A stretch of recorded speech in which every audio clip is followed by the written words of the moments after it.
In 2025, the biggest institutions aren't spreading their money across the whole market. They're concentrating it. Vanguard, BlackRock, and State Street have quietly poured billions into a small group of companies. It's about long-term control. Today, we're looking at 5 stocks that institutional investors are heavily buying this year, how much they bought, and exactly why. First is Broadcom.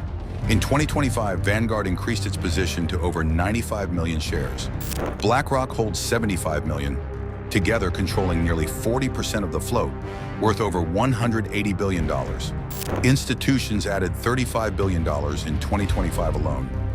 After its $69 billion VMware acquisition, Broadcom now sits at the intersection of enterprise software and custom AI chips, selling to hyperscalers like Amazon and Google.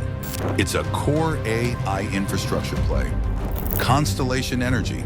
Institutional ownership now exceeds 88%, led by Vanguard at 10.3% and BlackRock at 8.5%. AI-driven demand for electricity has pushed utilities back into focus, and Constellation, the largest zero-carbon nuclear energy provider in the US, has become the go-to bet on 24/7 baseload power.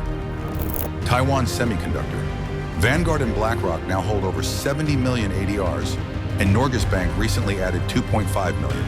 That's more than $12 billion in net inflows in 2025.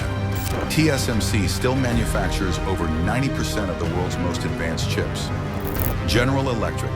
Vanguard owns 8.1%, BlackRock 6.7%, and 2025 has seen more than $7 billion in institutional inflows.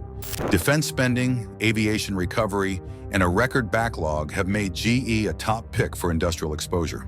The stock is up 29% YTD, with improving margins and clearer focus post-breakup. Alphabet. Already widely held, Alphabet still attracted over $22 billion in new institutional capital this year. Vanguard and BlackRock now hold more than $310 billion combined. The reason? Alphabet is evolving into a systems-level AI player between Google Cloud, in-house TPUs, and sovereign-scale contracts. 5 stocks that saw over $80 billion in institutional inflows in 2025. Not because they're cheap, not because they're trending, but because they're critical. When the largest asset managers buy this aggressively, it's not about momentum. It's about control.